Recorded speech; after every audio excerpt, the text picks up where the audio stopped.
I remember when I was young and Twilight had just come out and I was very excited to read it, and I read the blurb. Went something like, Edward was a vampire, he thirsted for my blood, yada yada. And then there was one line that never made sense to me. I was unconditionally and irrevocably in love with him.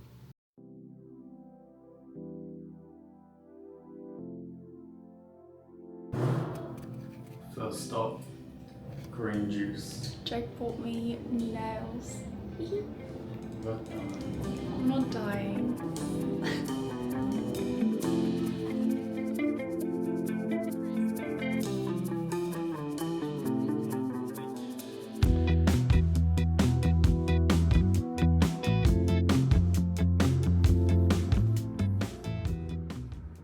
And yes, I had to look up irrevocably in the dictionary because I didn't know what it meant, but it was the word unconditional. How could you unconditionally love someone? Does that mean there are no expectations on them and you'd still love them? They could be a murderer or the worst person in the history of human beings and you would still love them? It didn't make sense to me. At the time, it was a passing thought. Funnily, it kind of kept coming up as I went through my young adult to adult life in all the different kinds of love I experienced.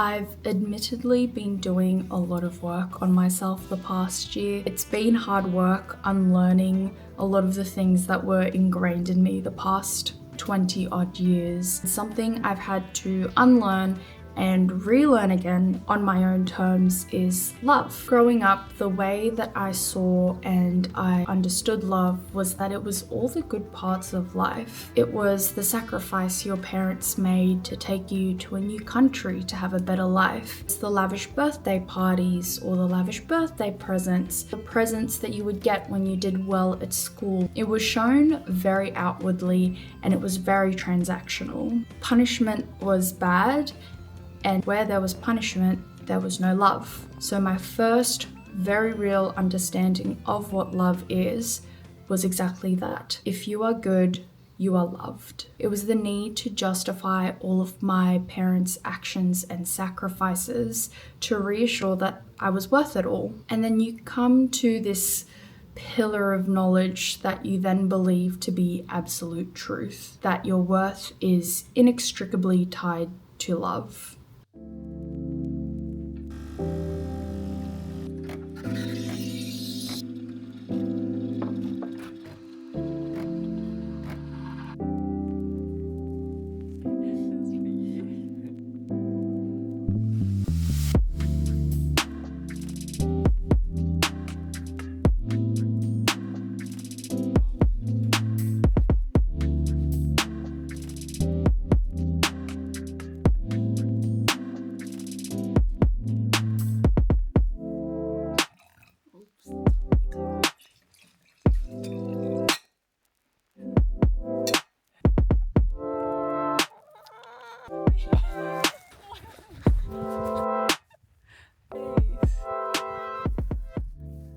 And I think that is what confused me when I read the blurb. How could love be unconditional? That means someone could make mistakes, someone could hurt you, and you would still love them? How preposterous. A famous depiction I had of love when I was growing up was probably the Corinthians verse. I swear this is not going to end up a preach about God's love. I was just raised a Catholic, so this was one of the first things I had as a reference. It's that verse that goes, love is patient, love is kind, it does not envy, it does not boast. Does it really keep no record of wrongs? Is this what Stephenie Meyer was going on about in Twilight about unconditional love? Probably is, because she was a Mormon. Anyway, it kind of contradicted what I was experiencing as a child. It kind of broadened my view on other aspects of what love could be that I'd never really seen.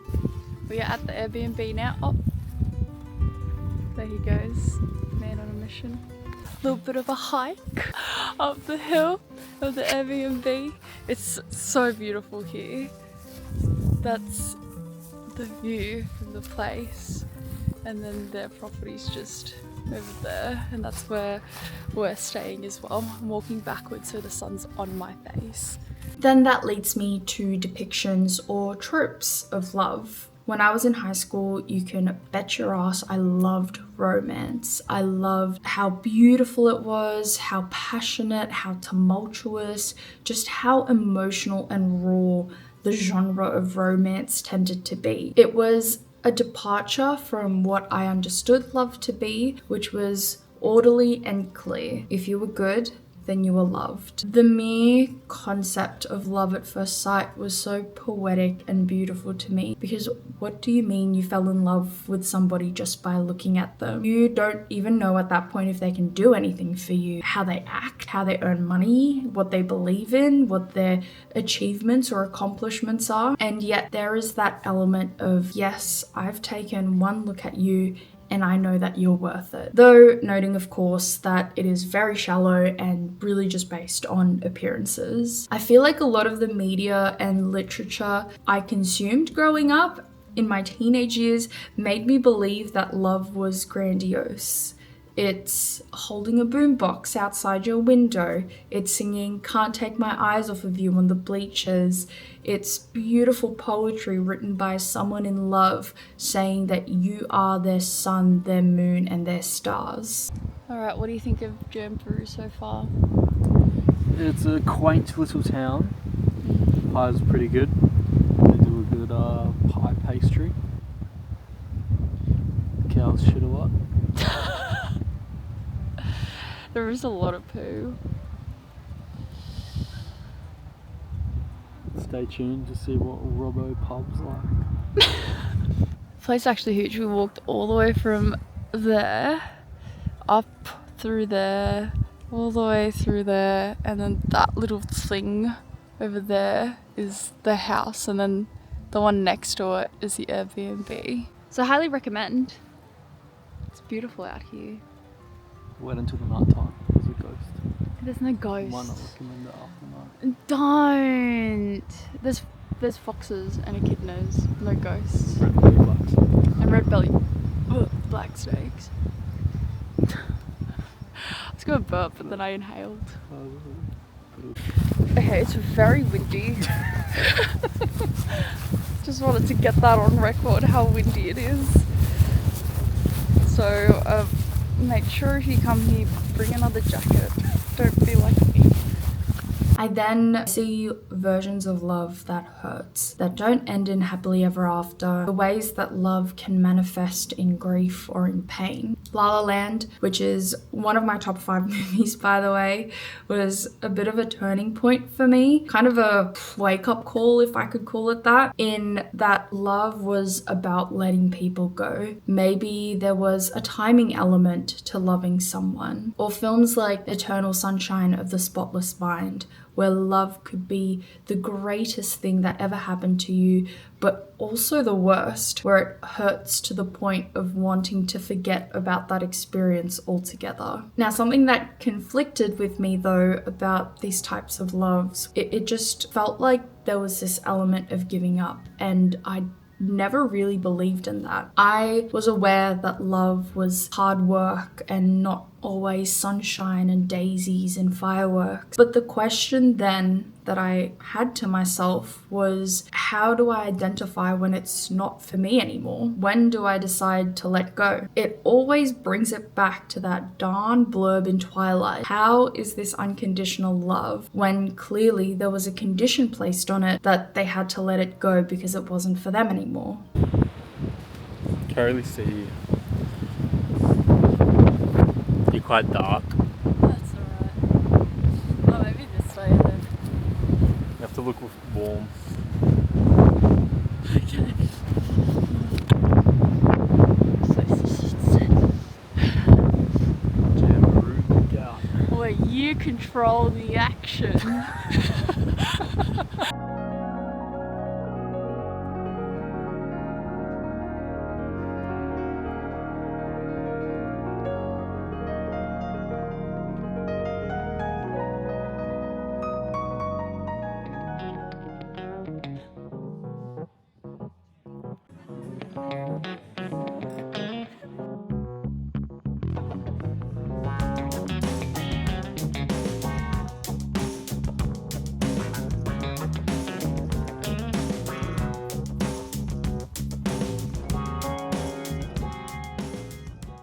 So, as you can imagine, with my hodgepodge understanding of love, there was, and still is, a lot of room to learn as I became an adult, or as I am becoming an adult. And this was across all of my relationships, not just my romantic ones, but my relationship with friends, family. But one thing that I felt I was certain about up until a year ago was that worth is tied to love. If someone really truly loved you, it meant that you were special, that you were worth something. And vice versa, someone had to be worth the same amount of love from me in return. It was this interpretation I had where there was sacrifice or servitude to someone in order to love and be loved. Shout out my Catholic upbringing. This was a theme I thought I kept seeing in these types of grandiose love. Even the hard, difficult types of love, it felt like it was still this grandiose emotional experience. You can kind of see where this may have posed a lot of difficulties. I, of course, went through my life going through experiences that were showing me an element of this was incorrect, and that kept happening over and over again. And I, of course, continued about my life, not realizing my understanding was wrong over and over again. And I think that's the funny thing about this. The belief that worth is tied to love isn't inherently wrong. I was just a bit misguided on what it actually meant. I think every depiction of love is a little bit right. It's fireworks, it's hard work, it's also painful decisions. It's kind of like you have this abstract painting you made and it's hanging up in your living room. People come and visit, they compliment parts of the abstract painting that they like, but no one can really appreciate the full picture. It makes you think, I'm not really liking parts of it anymore. Should I get rid of it and start over? Should I maybe go over the parts that I don't like? And then a person comes along, takes one look at it and says, I get it, and then turns it a different way. And then you feel this sense of, oh, I'm looking at it in a different way now, and it's refreshing. It's nice. All of a sudden, you see the whole abstract painting in a different way and makes you appreciate it all over again.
So we're about to do a slow down here. It's alright. Just probably look where I'm going there. Whoa, so vertical.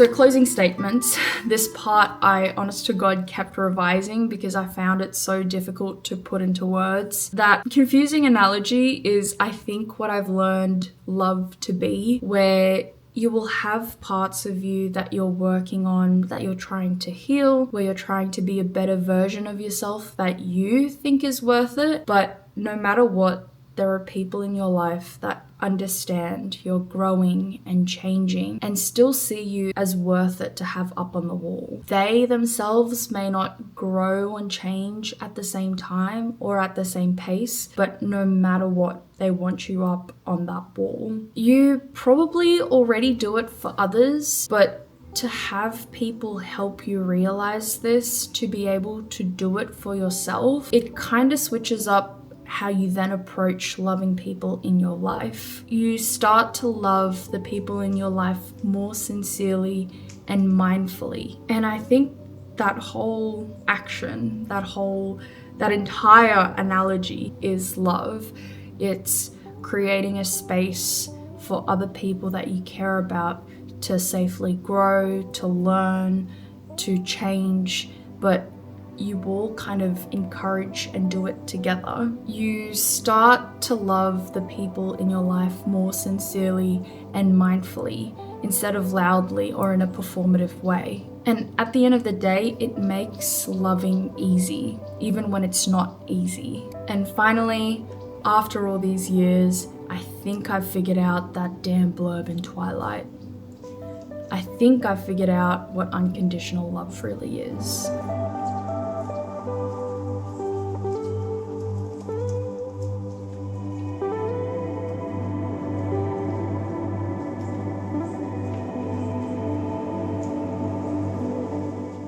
Anyway, TLDR, all of this is to say I think RuPaul was right. If you can't love yourself, how in the hell are you gonna love somebody else?